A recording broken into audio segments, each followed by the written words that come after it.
Kasese era tuli ready okwentertaininga mikwano gyaffe abawagizi baffe. Basuubira ekyenyimba zonna nazo n'ennyimba tugenda ziyimba okuva gye twatandikira paka we tuli kati. Abangi wadde bagamba baagala olaba oyo omukazi akuzinira ku stage gujja naye oyo omunene waali. Okay, ko olaba Nakasese no bategeeza nti wazze Bannarwenzururu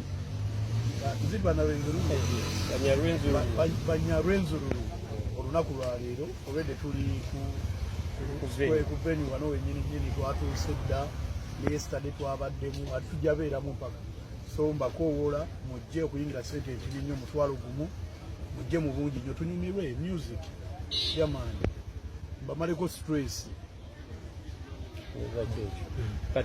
Ebyobusika bye abirekedde omusimbuzi Gravity omutujjo amankatabu okwetiribuusa okwenanika mu ngato za Big Boys mwataja mbu akiringa ne ba Big Boys kyekyatutte omugenzi. Clarifications engendo kola onako olwaleero za mirundi ebiri mu kubeera nga bitambulira ku Gravity omutujju. Akatambi kensoso okubeera nga nkuzanyira abantu bali mu kubeera nga bakatambuza ku social media platforms ez'enjawulo nga bagamba mbu Edisend kyayogedde ekya Gravity omutujju alekewo omulambo gwa maama we mu ddiiro agende performing gye yabadde bamutegese ku Kivulu Kasese then afuneyo akasente akagenda omuyamba okubeera nga akwasaganya emirimu gy'okuziika maama we. Abantu bavuddeyo nga bareactinga mu ngeri ey'enjawulo. However, waliwo akatambi akavudde ate nga kalaga Gravity omutujju ali mu kuyita abantu b'e Kasese ng'abagamba mbu agenda bakuba omuziki okuva gye yatandikira paka kati waali kweganga alinga nga abamobilizinga nti concert gyeri. Ekisookera ddala wano ku SMX Media weesimye nnyo okubeera nga eno story ogirabe nera kyaddaaki ngenda kusaba bambi artist ogisharing n'omulala asobole okubeera nga agirabako muleme kubeera nga mufuulingibwa. Ekisookera ddala akatambi ako kavudde ennaku z'omwezi nga 19 lwe lwaleero.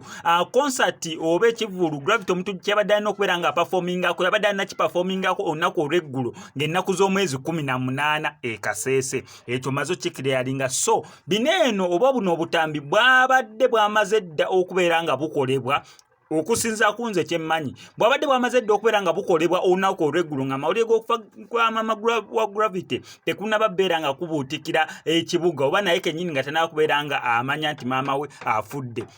So obwedde obwo obutambwe butambuzibwa abantu basobole okubeera nga babakunga basobole okujjamu ekyo Ekivulu. However, amawulire g'okusaasana kw'okufa kwa maama Gravity gatanze okusaasaana ku ssaawa ng'awo 6-7-5 nga gasaasaana. Nera nsuubira Ekivulu ekyo tekyabaddeyo olunaku olw'eggulu kuba nti tunalabayo update wadde n'emu eraga mbu Ekivulu ekyo kyabaddeyo oba Gravity omutujju yayimbye ku ekyo Ekivulu.